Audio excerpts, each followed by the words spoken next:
I read a comment yesterday, dude commenting beneath one of the videos, and he said something along the lines of, well, Nutnfancy, you're pro-police. And I was like, yeah, I am. What's wrong with that? A term I came up with in TNP a long time ago is WROL, without rule of law. What do you think the primary enforcer of rule of law is? That's correct, police.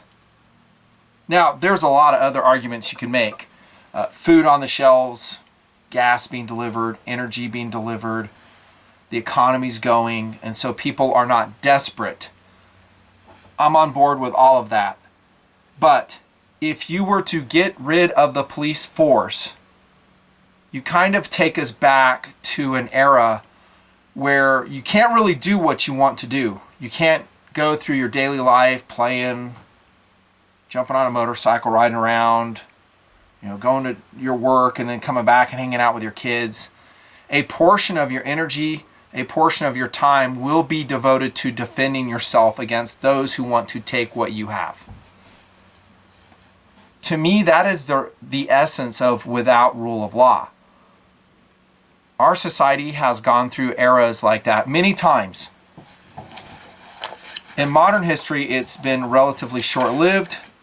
Law and order is restored, police forces are restored, and people can, once again, turn to a level of normalcy. Yes, police are an integral part of that. I was going to call this video The Future of Policing in America. I don't really know what I'm going to call it now because I ran into a Facebook post by a black officer that I'm going to read pretty much in its entirety because it makes some very strong points about what I think a lot of officers are feeling right now. And I think a sensitive human being, an American, should be paying attention to what our officers are feeling right now because it may affect how they or they do not uphold rule of law. His name is Jay Stallion, S-T-A-L-I-E-N. He's a black officer, and I just jumped into his Facebook page, and he has an amazing post there. And Jay, I hope you don't mind if I read it, give you more publicity. I know you're not seeking publicity. That's not why you did this. I absolutely understand that. I think the majority of my audience will understand that as well. As I read through this, I think you'll come away with a measure of appreciation for this officer and what he goes through and his struggles in the black community as he serves his community. And he's black. I really wish our country was colorblind.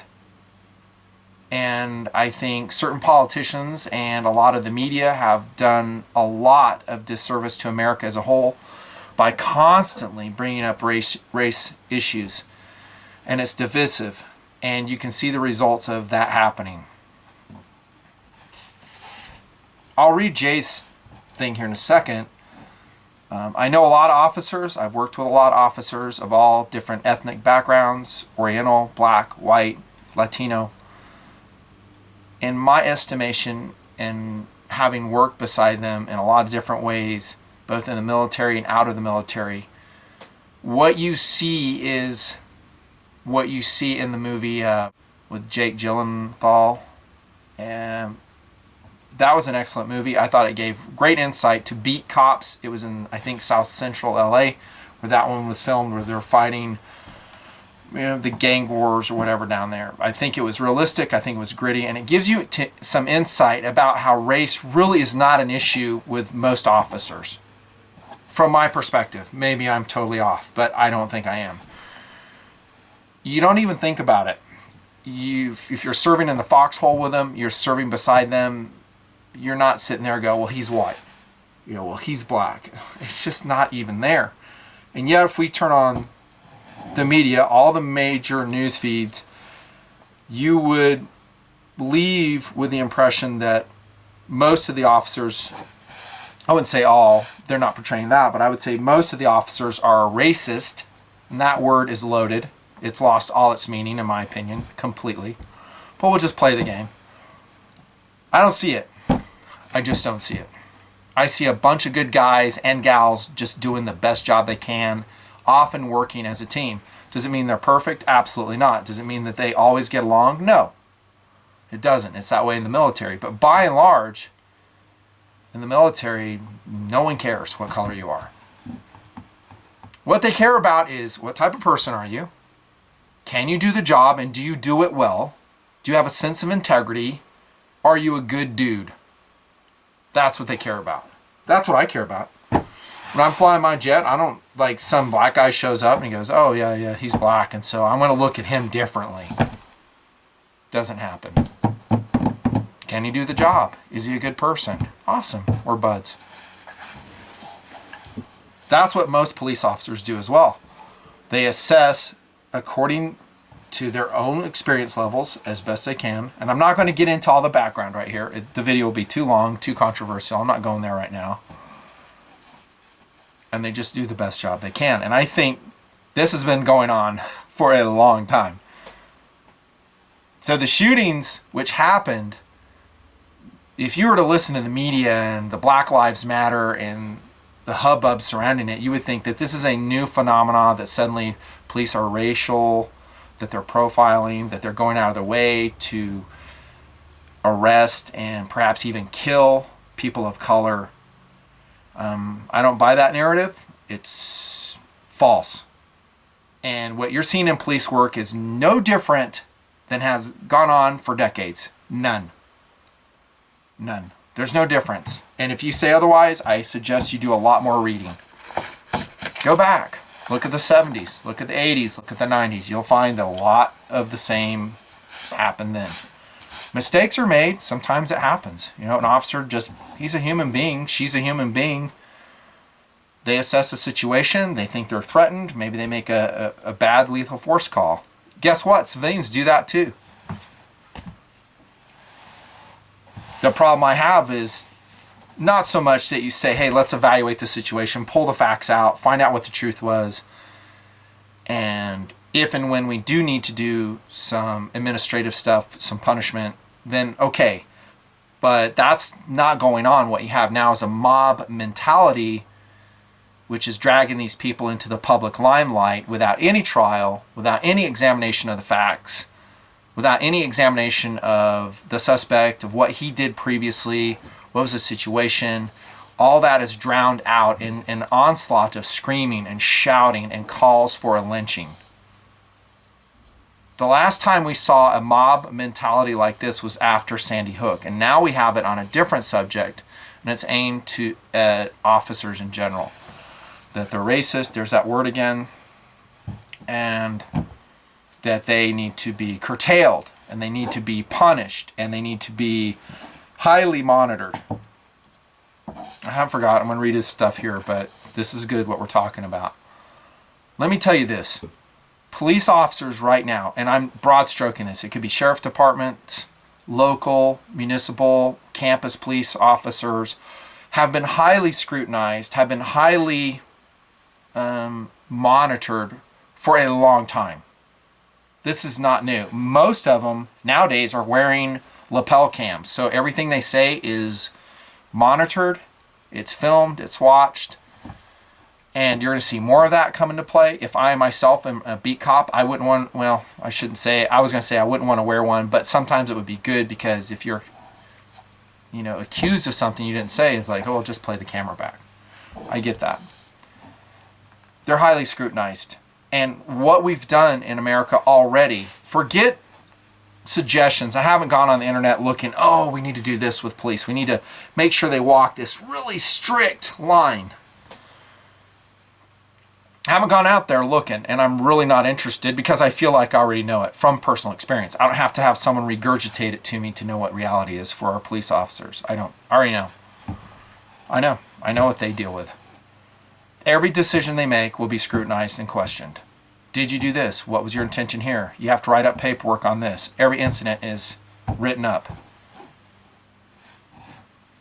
There are bad officers, and usually, not always, just like in any organization, they're cold. but not always. There's some bad officers that somehow survive. They're political, they're smooth talkers, and they get out there and do it. And there are examples of this, and I don't like those officers. They're ones that abuse their power, that they go out and they do things they shouldn't do. They get off on basically getting in people's face and causing problems. I think they're by and large the huge minority, though. Most officers do, just like this Jay, they do good work, and their heart is in the right place. So to say, hey, we need to really tighten the roadway up that our police officers travel and really bring them in and bring them under control, I think it's a bunch of bullshit. Because I think they're already there. If you don't believe me, and if you don't have experience, you need to find out someone that you know who is a police officer, sit down and talk with him or her and say, hey, how is your job? Do you feel like you're supported by your agency if you do something wrong, or are you called into question immediately? If they're honest, that they feel like they can speak honestly with you without repercussion, you may find out a couple things you did not know. It's what I'm saying now. Like, you better check 6, and that's an Air Force term of look at behind you, because you have a threat coming when you're an officer.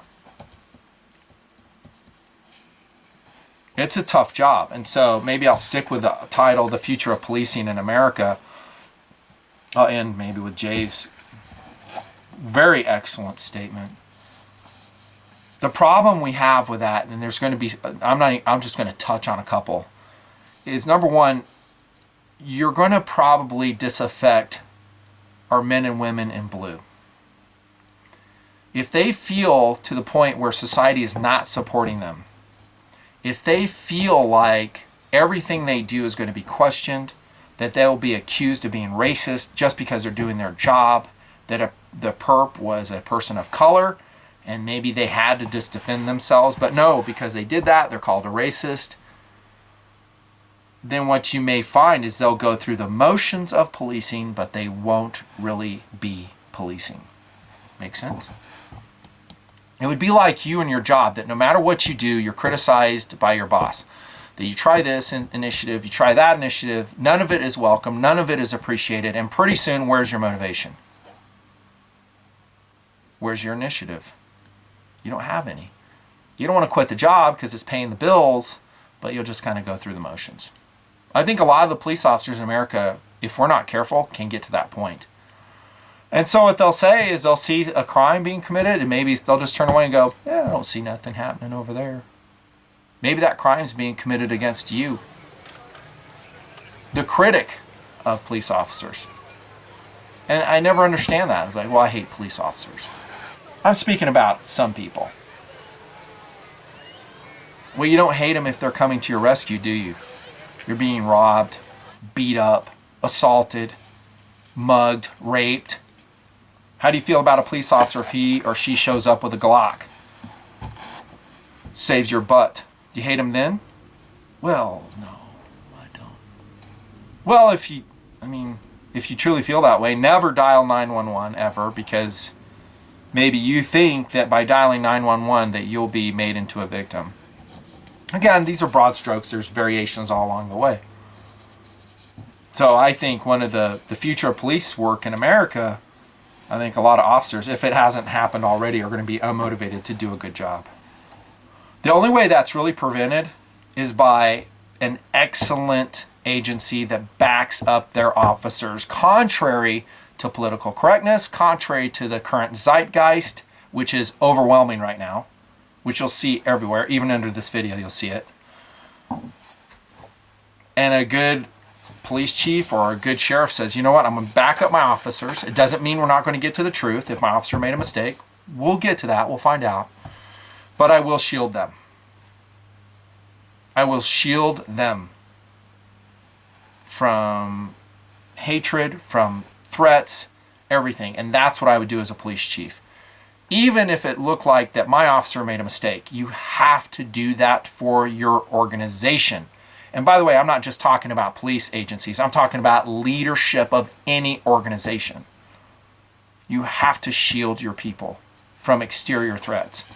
Because if you don't, what happens to your culture is it's a check six culture.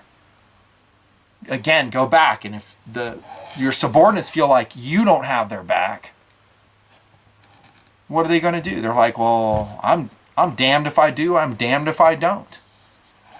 Versus a shield comes up and they assume that the officer made the right call until they have evidence showing to the contrary. Hard, physical, fact-based, not emotion-based evidence, which a lot of these cases have. When you start digging into it, and I don't even bring up the names because I don't care. They'll come and go. But if you dig into those cases, you'll go, well, what the officers did and the way they were perceiving it at the time, under stress, more understandable. Maybe, but that's that's just a cursory look at the evidence. Have your officers back. If you want to preserve policing, if you want to preserve rule of law, you have to do that. Otherwise, we're going to have, like I said, paper police forces. In Ferguson, I heard officers there were just, the calls were coming out and they said, hey, we got a shooting call, and I heard they're just dragging their feet. They're just like, yeah, we'll get there when we get there. You can't really fault them for that. That's human nature. I mean, if you're an officer, you're going to go into a neighborhood where you're hated, where you're attacked. Maybe that's your job and they continue to do it, but day after day, month after month, they might think twice. Maybe they go answer this other call. Get my drift? Which is totally legal. I mean, they're prioritizing future policing in America. Also, I'm talking about them dragging their feet. You could have what I'm going to call blue pushback, where you could actually have police officers just walk off the job. I think they did that yesterday. There was a WNBA game. I think some of the players and fans were wearing Black Lives Matter shirts, which is basically making a statement to the officers who are there for security for the game of, you guys are racists. And I'm using that word because that's just there. And they're basically making an accusation of, you guys are guilty of racism and killing innocent people. And the officers there just walked out. They're just like, we're out of here. I think you're going to see more of that blue pushback of where they just, why? And when you read through Jay's comments, or when I read them to you, you'll get into the mind of an officer. Remember, he's a black officer. And from the sound of it, a very, very good one. Very dedicated. Yeah, they could just walk out. You could have strikes. They could just strike in the city. It's like, hey guys, damned if we do, damned if we don't. We're striking. We're out of here. And we'll show you what without rule of law looks like. There you go. It could happen. Remember in this video, I predicted that. It could happen. If it gets to the point where officers are just feel like, I'm out of here, dude. Some may just pick up and quit and go do something else. You know what really initiated me into starting this video was questions to Nutnfancy, guys who write into my P.O. box. And a lot of dudes wrote in and said, hey, I want to be a police officer. If you go back and look at episodes of QTN in 2015, 2014, you'll see I'm answering their questions about this exact subject. And what did I say in that video? I said, even then, even before the whole BLM thing kicked off, Black Lives Matter, I said, you want to look at that profession very, very carefully, because the amount of crap that officers have to put up with is astronomical. The amount of scrutiny, second guessing, blaming. You might want to think twice. And when guys write into the P.O. box and are asking my honest advice, I'll give it to them. No apologies. Just like I'm giving it my opinion here. No apologies. Yeah, blue pushback. I think that could be more and more. And maybe that's what has to happen to wake people up and to break through this cycle of blame game, the racial stuff going on, and political correctness. Because there's a way that reality cuts through political correctness. A good example of that would be wartime. So in wartime, there's not that much political correctness because there's so much going on. And people realize the national survival is at stake.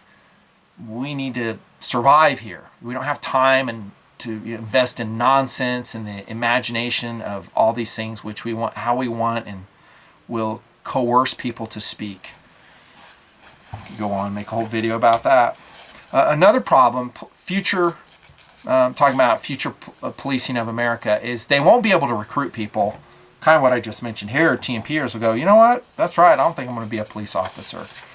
Kind of the same thing is happening in the doctor world with Obamacare, the amount of regulation that they have, the amount of debt that a kid graduates with who goes into the medical profession, and they're looking at their payback, they're looking at their salaries, the red tape they have to do, how much control the government is exercising over their practice. And a lot of kids, my son included, said, no thank you. I don't want to be a doctor. You didn't know that was going on? Yeah, that's going on. Deregulate it, get out of their way, let people make their money, pay their huge loans back, by the way, being a doctor. We have a shortage of healthcare professionals. You think it's bad now, wait another 10 years. Especially specialists. Thank you, Obamacare. Same thing can happen with police officers as well. Hey, I'm going to be scrutinized, I'm going to be hated. I'm going to have my picture on the news. I'm going to get death threats. I don't think I want that job, is what a lot of kids will say. And you're not making that much unless you work for a huge department like LAPD. They pay their officers pretty good. But unless you're working for a big municipality, you don't make that much. Your life is on the line. You can get shot in the face on a traffic stop. You're hated by the public. You're painted as a racist. You're not. They go somewhere else. They do something else. Yeah. I think propaganda, the very propaganda I've been alluding to the whole time, has affected the profession.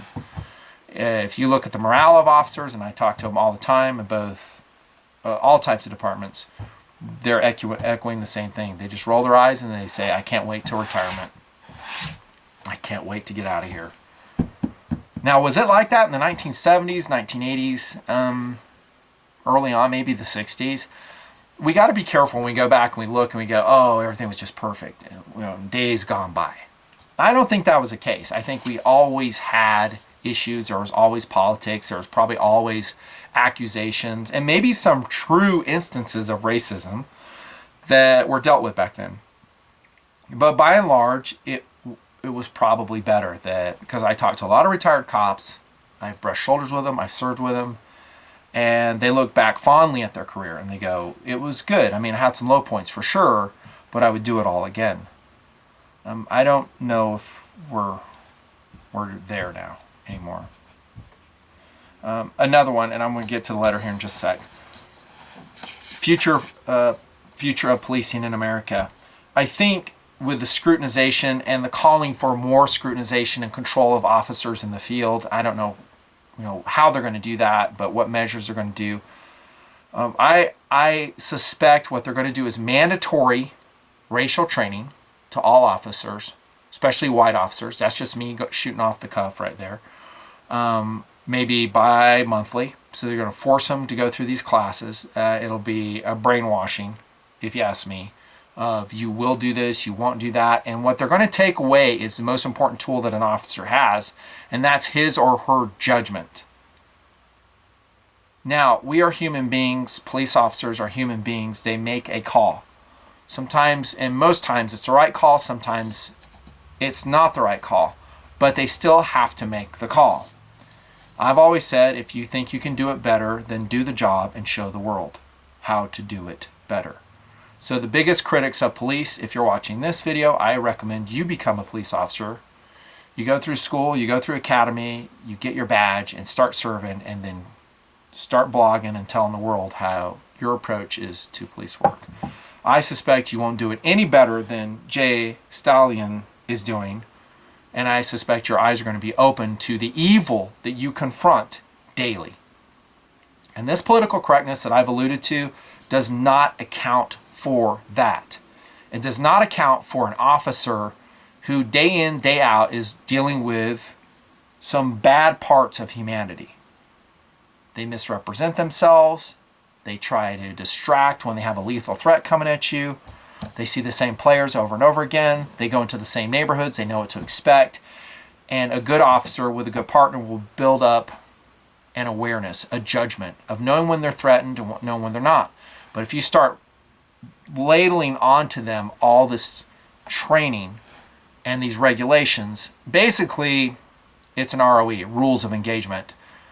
what you're going to do is slow the officers down. They're going to really be worried about making any shot whatsoever, because they're going to say, well, I went through training. If I make any shot, I know I'm going to get busted.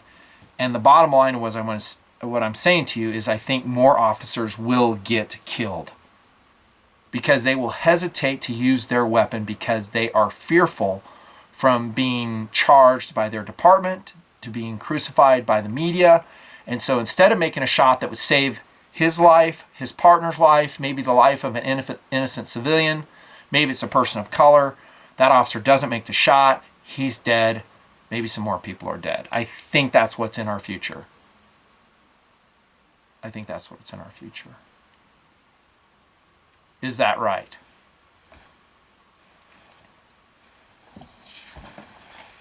Here's what Jay said. He's like, I'm going to put his link to his Facebook page. I hope, again, Jay, you don't mind the traffic. And it's pretty interesting. Remember, he's a black officer serving the black community. From what I can gather, I'm not the expert on him. But he... what I was going to say is, I read through some of the comments on his Facebook page, and it's funny that oftentimes America is portrayed as anti-black, very racist. I don't buy that from my own experience, from the quarters I've been in. I've just never seen it. I shouldn't say never have seen it. I mean, I went to school in Alabama, maybe in the 70s. I saw it on both sides. Anti-black, anti-white. Seen it, experienced it. So I've been there. But, heck, within the last 30, 40 years, no, I haven't. I think there is political power to be gained by Obama and company by portraying America as still racist, and that I am the savior, meaning him, that I am the panacea for all this, that I can pass laws that will protect and uplift people of color. And for that narrative to be sold and bought, there has to be a portrayal of racism in America and a division of the people. And that was one of my biggest criticisms of what I've always called King Obama. I will stick with that, no apologies whatsoever, is that he constantly interjects himself into racial discussions when he shouldn't. He mentions race constantly. I don't think a president should. He should talk about America. We should be colorblind as a people. We should look, just like Martin Luther King said, to the heart, to a person's character, and to their attitudes and their behavior. And make sure they don't weaponize race so they can get away with things they shouldn't get away with, of any race, of any color. And I was going to say, I looked at the comments beneath Jay's page and I didn't see any anti-black comments. He's a black guy. What I see is a huge running stream of supportive comments to him. Now, did he call some out? Maybe. I don't know. I kind of doubt it, though. My point is, people don't care, what color you are. They care what kind of person you are. Your attitude, your behaviors. That's most Americans. And this whole thing, this broiling conflict about racism, I would like the viewer, you, to understand that this is a minority. That the person who did the Dallas shootings, it was his decision. It was one individual that did it. He's the one to blame. Now, you could say, well, there's an environment of this that promotes it. And okay, you might be able to say that. But they're not the people that pulled the trigger. There was one individual, as far as we know now, that did it. He's the one to blame. When you talk about racial division, unity of a nation, that's a bigger issue. And I think Obama's done a very poor job of bringing this country together.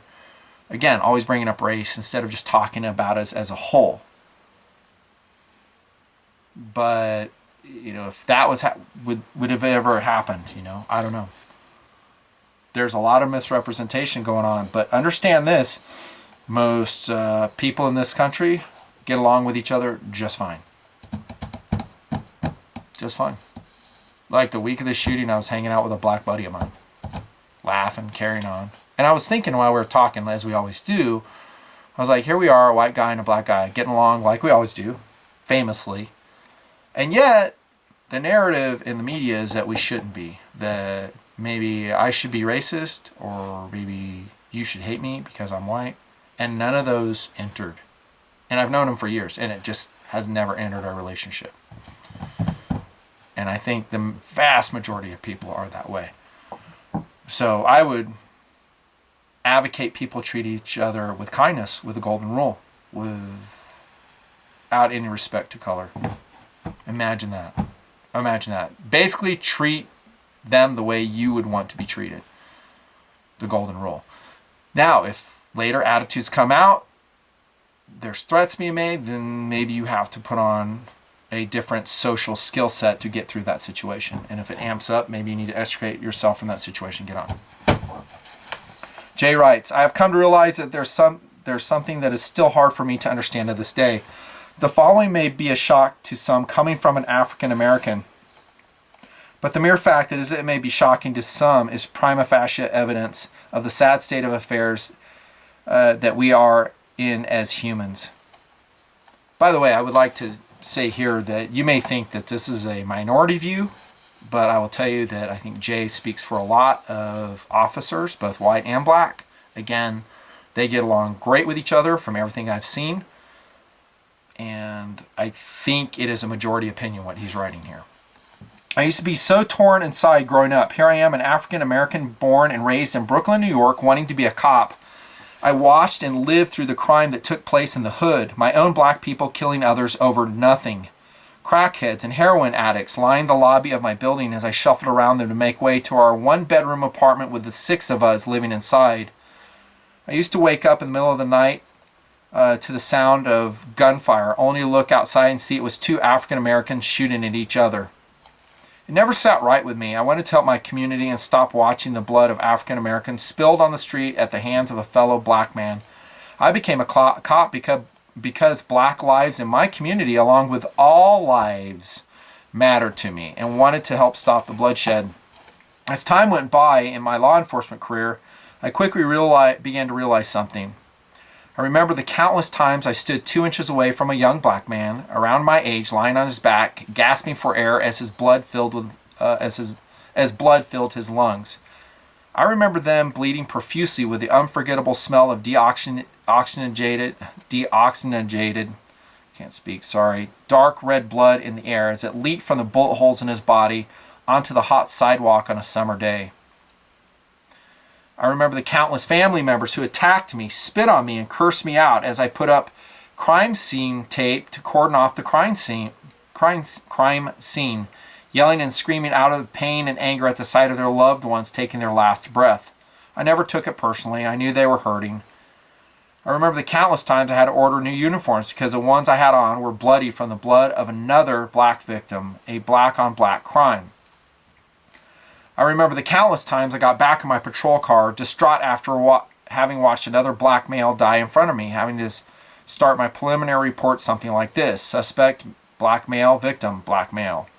I remember the countless times I canvassed the area afterwards and asked everyone, did you see who did it? And the popular response from the very same family members was always, F the police, I ain't no snitch, I'm going to take care of this myself. This happened every single time, every single homicide, black on black, and then my realization became clearer. I woke up every morning, put on my freshly pressed uniform, shined my badge, and function checked my weapon, kissed my wife and kid, and waited for my wife to say the same thing she always said before I left. Make sure you come back home to us. I always will, I replied.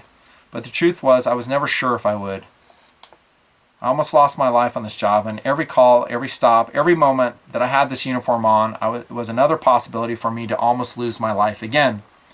I was a target in the very community I swore to protect. The very community I wanted to help.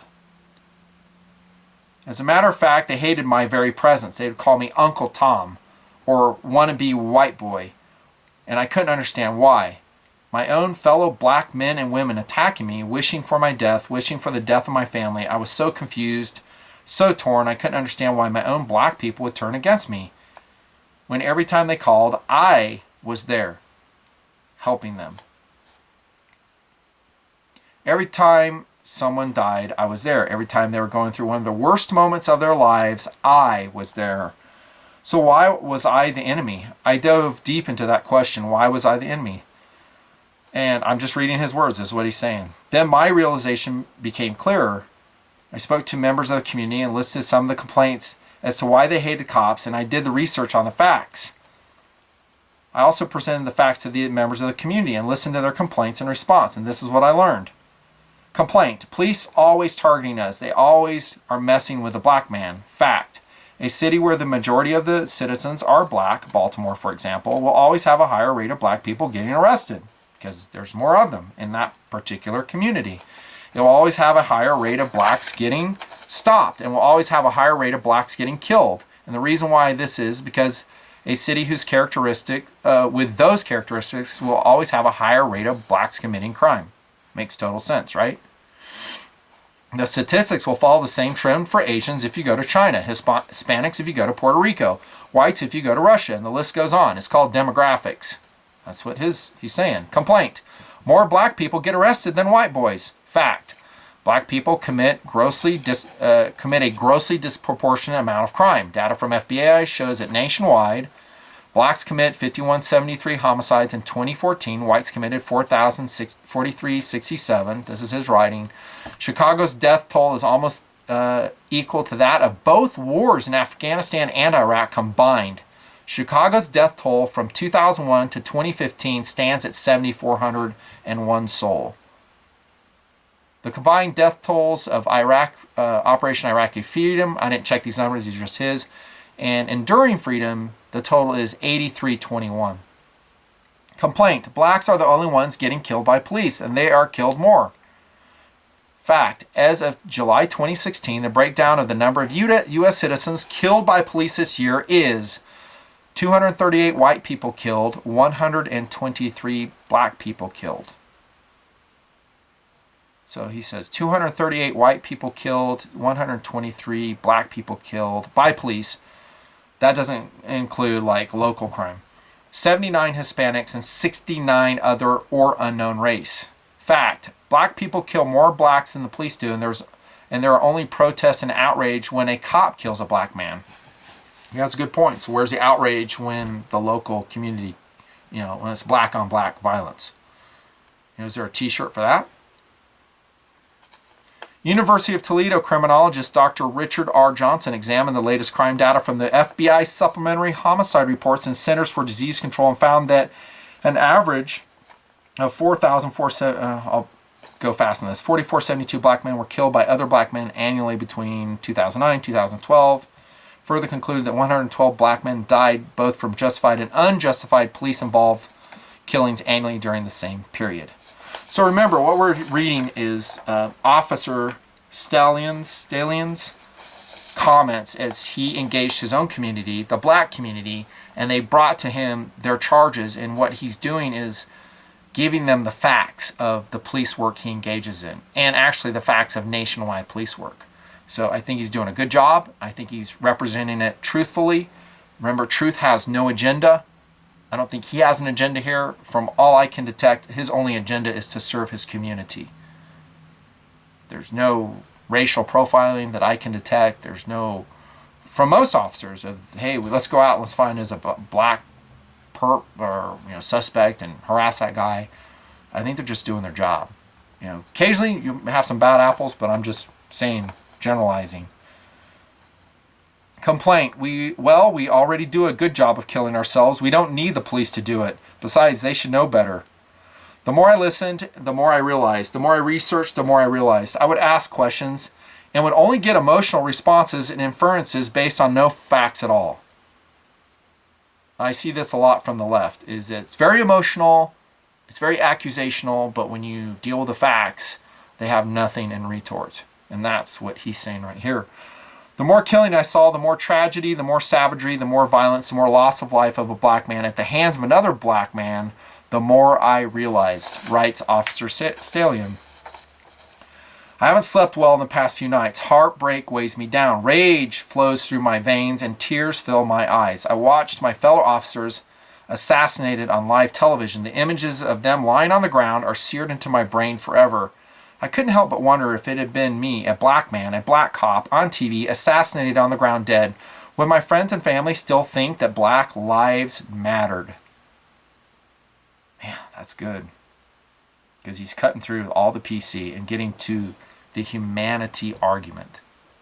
And that's what I love about his writing. It's a humanity argument about getting along, helping one another, where race really shouldn't be an issue. But because of the environment we live in, because of the political votes and the political power gained from dividing this country, we have to deal with this. And you can see how it's affecting him. Would my life have mattered? Would they have made t-shirts in remembrance of me? I just said that. Exactly. Would they go on TV and protest violence? Would they even make a Facebook post or share a post in reference to my death? All of my realizations came to this conclusion. Black lives do not matter to most black people, says this officer. Only the lives that make the national news matter to them. Only the lives that are taken at the hands of cops or white people matter. The other thousands of lives lost, the other black souls that I, along with every other cop, have seen taken at the hands of other blacks, do not matter. Their deaths are unnoticed and accepted as the norm. They're swept under the rug by the very people who claim and post Black Lives Matter posts on social media. I realize this country is full of ignorance, where an educated individual will watch ratings-driven news media and watch a couple of YouTube video clips. Hey, YouTube's okay. And then come to the conclusion that they have all the knowledge they need to in order to know what it feels like to have a bulletproof vest as part of your police equipment. Stay alive as part of your daily to-do list, and having insurance for your health insurance because of the high rate of death in your profession. They watch a couple videos and they magically know in 2 minutes and 35 seconds how you are supposed to handle a violent encounter. Well said, officer. That the outsider going, hey, this is how you need to do your job. Well, you don't have training. You've never been under the stress. You don't know how the decisions that I have to make. You don't know my life is at risk. You don't know that the very community I serve hates me.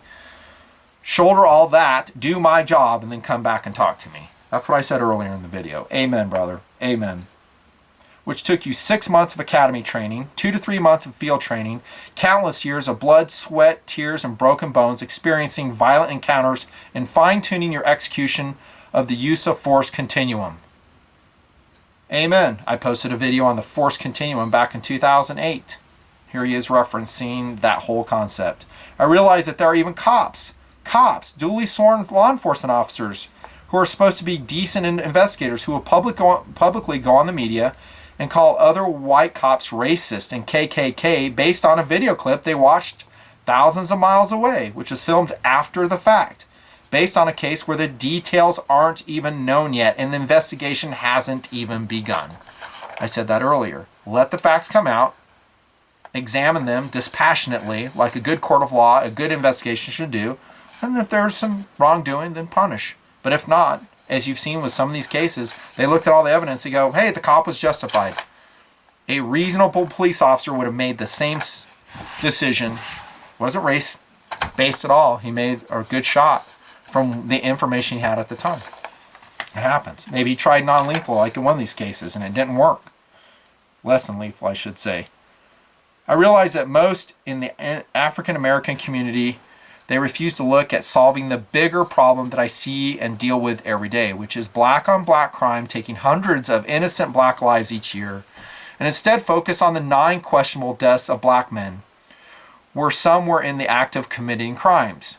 I realize that they value the life of a sex offender and a convicted felon who is in the act of committing multiple felonies.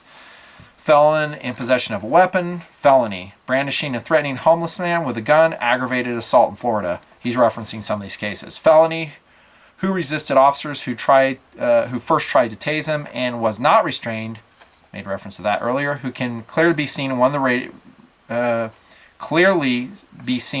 videos raising his right shoulder, then shooting it down toward the right side of his body, exactly where the firearm was located and recovered. More than the lives of the innocent cops who were assassinated in Dallas, protecting the very people that hated them the most.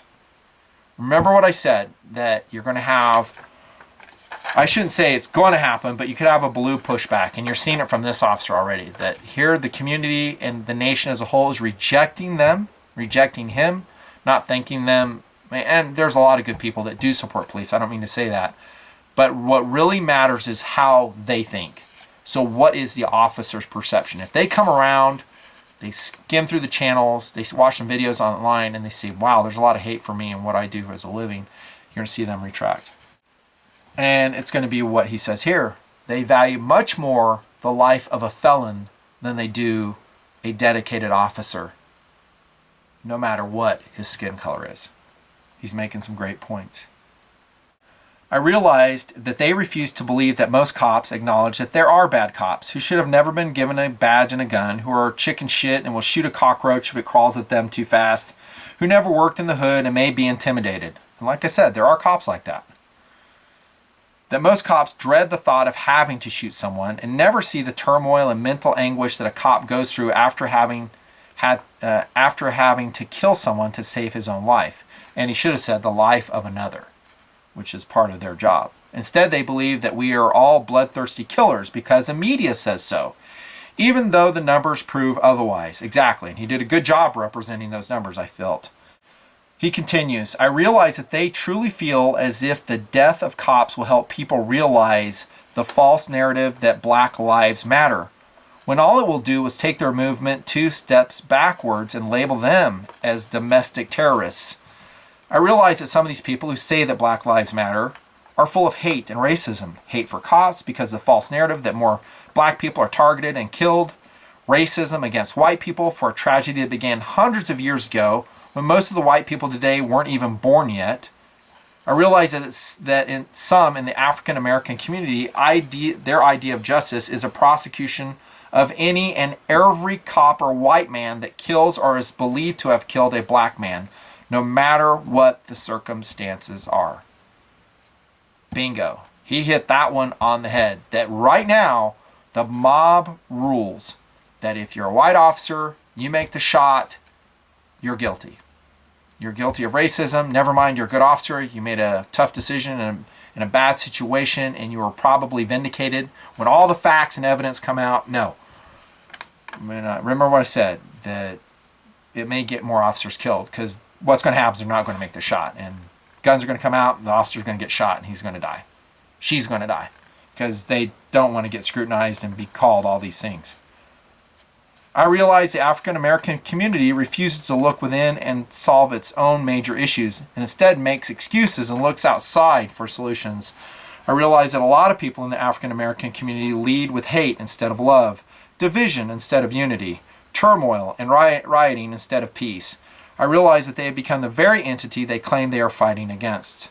I realize that the very reasons I became a cop are the very reasons my own people hate me. And now in this toxic, hateful, racially charged political climate, I am now more likely to die, and it is still hard for me to understand to this day. Those are the very excellent and I think poignant and accurate comments of an officer, a black officer, Jay Stallion, Stalien. And I think he speaks for a lot of officers. The frustration, the anger, the anguish, the sadness they're feeling, and they just feel like they don't get the support of their community. Like he said, in this racially charged political climate, because there's votes to be had there. I would like to tell all officers, you guys, there's a lot of them in the Nutnfancy project that will watch this video. This is feature length. I make no apologies for that. That we do support you. We love what you do. We love the sacrifices you make. There are some in the audience that will say, well, what about if disarmament comes to this country and then officers will knock on the door, they'll take my guns. That hasn't happened. It's all conjecture. Give some officers some credit. If and when that ever happens, let them proctor it, make that decision. There's no evidence to that. By and large, I'm talking across the nation. There are individual instances of it, but I don't think that is a reason not to support our police officers. I started out by talking about rule of law and what supports it. Rule of law in your own life can also be supported by force. Much of what I've talked about is just that. Why do you carry concealed? Because I believe in rule of law. I believe in instituting rule of law if I'm faced with a decision of without rule of law. So someone wants to take my life. I look left, look right. There's no one there, where to go. I can't escape. There's no police officers around. I have to defend my life. So you, as a concealed carry permit holder, someone who carries a gun for self-defense, have made that decision for rule of law, for your own life. So if you were to project it on a societal background, we're talking about the same exact issue. What preserves mostly rule of law is the threat of force, which is police, to preserve order. So the wolves of society don't come out and start preying upon those that can't protect themselves, those who, for whatever reason, become victimized. I listened to Officer David Brown, the Dallas police chief, who also is a black officer, and I have to tell you, most of what he said, I come away very impressed. Chief Brown said this: every societal failure, we put it on the cops to solve. Same concept. So the homes are broken, but let's just give it to the cops. They'll solve it. Give it to the schools, not my problem. They're my kids, but I'm not going to take responsibility for my own children. He goes on to say, not enough mental health funding, let the cop handle it. Not enough drug addiction funding, let's give it to the cops. Here in Dallas, we have a loose dog problem. Let's have the cops chase the loose dogs, they'll say. Schools fail, give it to the cops. 70% of the African American community is being raised by single women. There, he gets it. I was just saying that. Let's give it to the cops to solve as well. That's too much to ask. Policing was never meant to solve all those problems. I just ask other parts of our democracy, along with the free press, to help us. Amen, Chief Brown. Amen. So how do we correct this problem?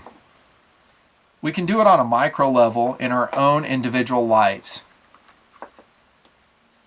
So as we interact with people of different nationalities, different races, we just treat them like we would want to be treated ourselves, right? It seems like common sense.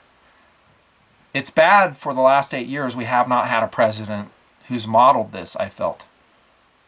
And I don't want to get into that because that's not where I'm going. What I want is a healing. And if I was president, I wouldn't talk in terms of color. I would talk in terms of being American. And I would model how that is done. I would model how to interact with people who not of your own ethnicity and to be good with them. And I think this is modeled in a lot of quarters, and that's what I would concentrate on. If I saw the media picking up on things that I felt were divisive in any way, whether it's racially, economically, I would kind of put the slap down on them as I tried to lift everybody up from where they were to maybe the next higher plane. Can we do this? I don't know.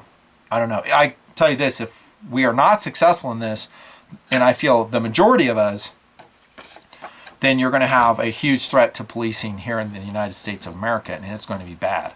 And in these lower income neighborhoods that have huge crime problems, big gang problems, big drug problems, it's going to be even worse because, like I said, the police officers just may decide to stay in the donut shop when the call is issued. And then, without rule of law, will come to that neighborhood. Thanks for watching. Nutnfancy.